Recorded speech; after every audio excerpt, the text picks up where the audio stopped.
Tahimik ang gabi, munting parol sa bintana, batang nag-aabang sa yakap ng ina. Sa lumang lamesa, konti lang ang handa, pero puno ang tahanan ng dasal at pagmamahal.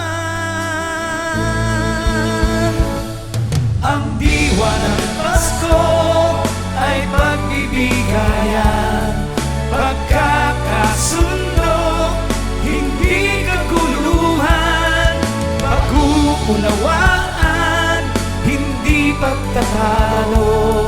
Kaarawan ni Kristo, tunay na diwa ng Pasko.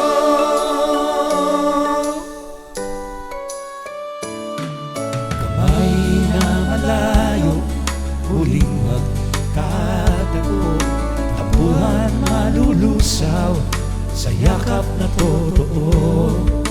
Kumakatot sa puso, patawad at mahal kita. Ngayong araw ng Pasko, yan lang ay sapat na. Ang diwa ng Pasko ay pagbibigayan,